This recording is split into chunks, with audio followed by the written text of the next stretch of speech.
Hello children, so we are going to start with drainage, chapter 3 of geography. Okay, so there are some important terms given in your textbook in the beginning. So we are going to take the terminology first and then we will go to the river systems that are described in the chapter. So let's begin with the first term, that is drainage itself, the name of the chapter. So what is drainage? Okay, so drainage is nothing but it is the flow of the water through a particular channel. So for example, if this is your main river, so I'm marking it here for you, and these are its tributaries that are flowing from different directions. Okay, so this together is forming a river system.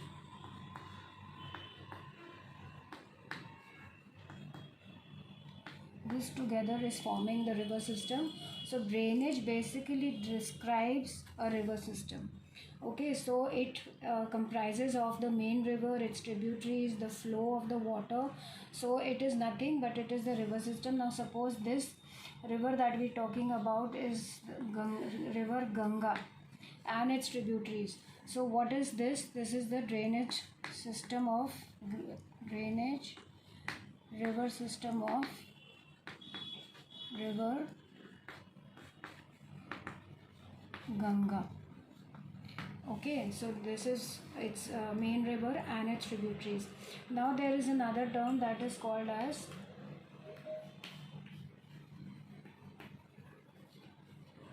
drainage basin.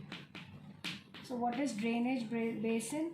Now drainage basin is nothing but if you see the area from where the river starts and where it goes and drains and its tributaries along with the main river, the land area where they are flowing, that is called drainage basin. So the area that is covered by the main river and its tributaries is called as drainage basin. All right, now when we talk about rivers, so we know that there are perennial rivers. Now what are perennial rivers? So what are perennial rivers? Now perennial rivers are that flow throughout the year.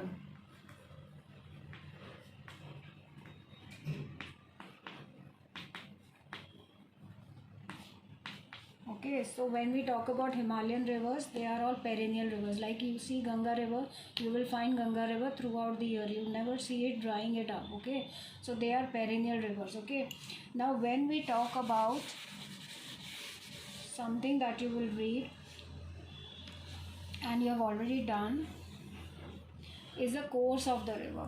Okay, the course of the river. So we know that there are three stages of river. When it is flowing from here, okay, it is the upper course. When it comes down here, it is the middle course, and when it comes down here, it is the lower course. Otherwise we also call it in the upper course it as a young stage, here we call it the middle stage, here we call it the old stage or mature stage.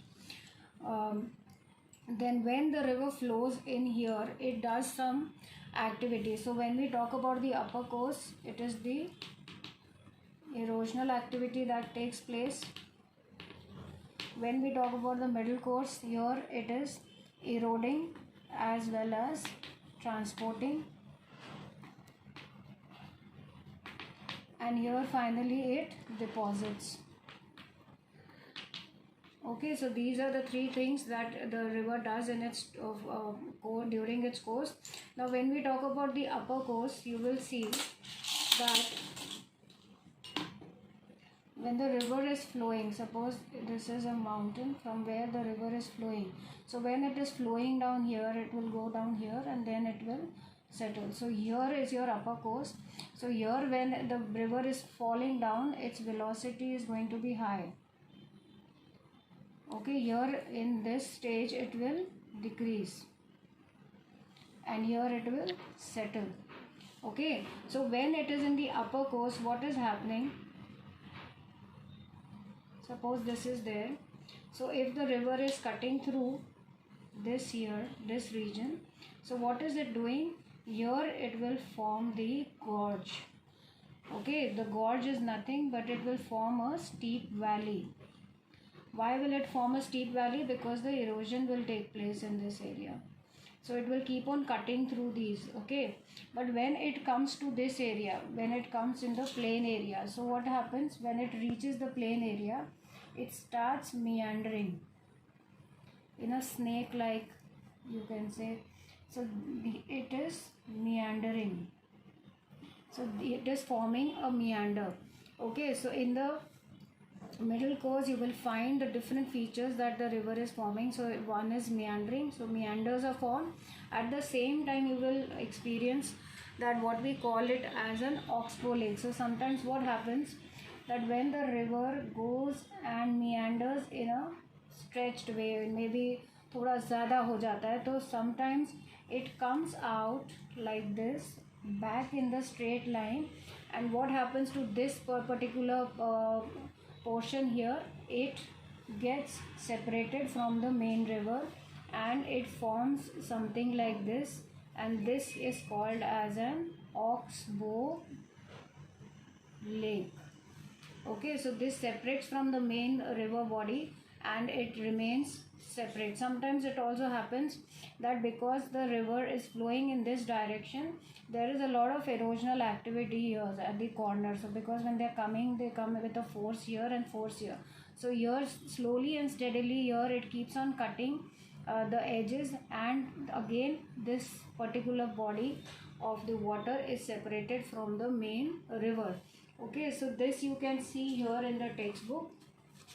They have given the upper course, middle course, oxbow lake, lower case, meander and delta. And finally when it settles down, it deposits, you can see that here it forms the deltas. All right, now when we talk about the next term,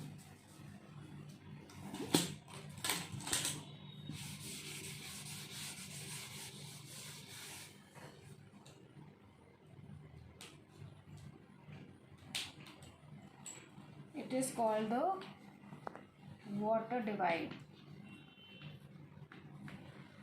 Now what is a water divide? It is nothing. Suppose this is river 1 and this is river 2, and in between you may find an uplifted land area, say suppose mountains. You can assume these to be, say, Himalayas. This you can supposedly be, say, river Brahmaputra, and if this you assume to be Satluj river. So what is the Himalayas doing? It is forming a water divide because it is separating two river bodies which will not meet each other. So an uplifted land which segregates two water bodies and they never meet is called a water divide, okay. So here you can see in your textbook a definition, official definition has been given to you, and you can read through it, but with this simple example here it is written. A closer observation on the map will indicate that any elevated area such as a mountain or an upland separates two drainage basins. Such upland is known as a water divide. So here the Himalayas is working as a water divide between Satluj and Brahmaputra river. Alright. Now when you talk about the flow of the river, so we know that the river never flows in one direction, okay. They come in different directions. So when they are flowing in different direction, they form different kind of patterns, okay. So here we are going to discuss these patterns that are given in your textbook here. So let's take the first pattern, that is called the dendritic river pattern, okay. Now when we talk about the dendritic river pattern, remember that they are found in the slopy areas, the slopes, where the slopes are, because they keep on flowing from different slopes. Like there is this, so they will come from this. So when you observe the pattern that is formed in the end, so it will seem something like this, okay. So it will be like this, okay. This is also called a tree pattern. That is the name given to it, because when you observe a tree, you will see that it is something like this. It has its different branches like this, okay. So you will very easily be able to remember the dendritic pattern, because it forms a kind of tree pattern. It is found in the slope areas and it keeps on flowing into a branch shape. Okay, now next one, if you talk about, that is given here, is your trellis pattern.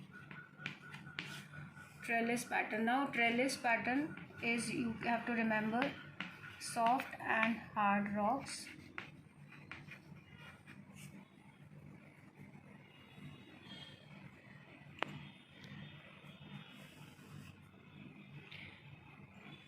And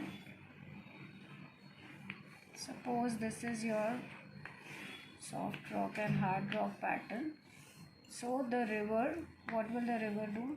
It will flow like this. Okay, something like this.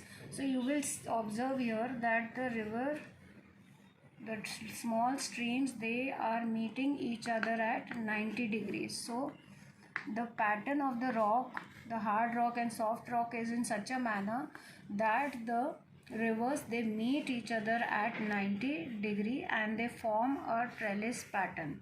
Okay, so this is the second pattern that I'm talking about here right now. Okay, they are arranged in a parallel manner. So the soft rock and hard rocks are parallelly arranged. Okay, and they meet at 90 degree. Now when I talk about the third one, that is the radial pattern.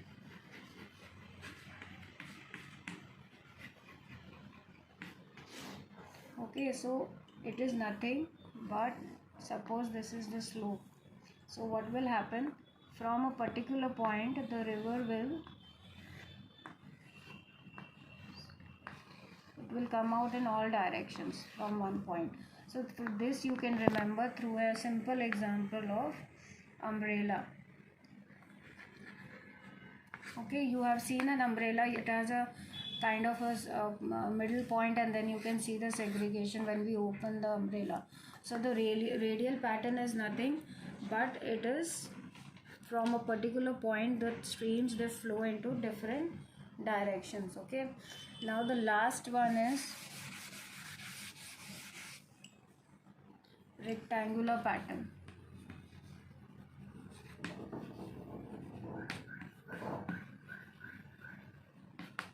Rectangular pattern is more or less like the trellis pattern.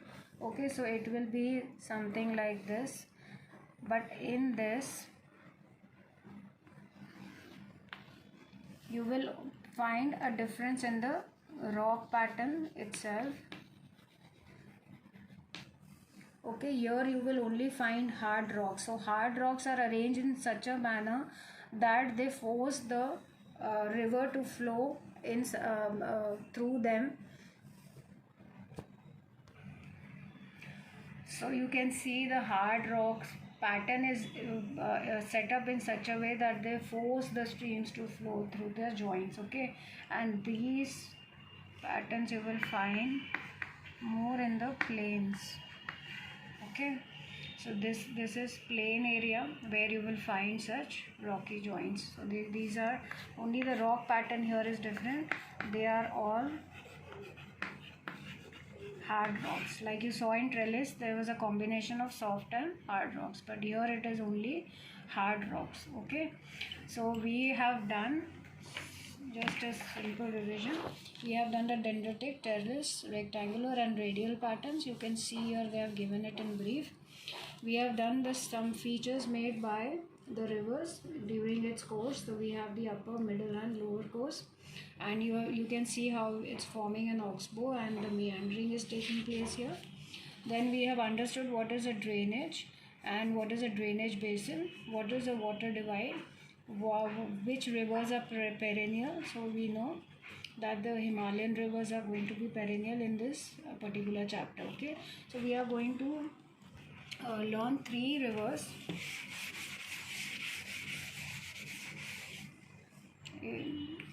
We have the Himalayan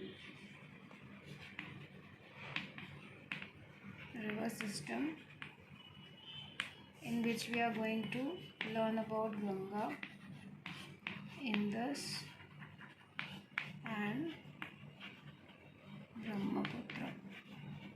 Okay, Okay, so in the next video we'll be covering the Himalayan river system. So we are going to take all the rivers and its tributaries individually.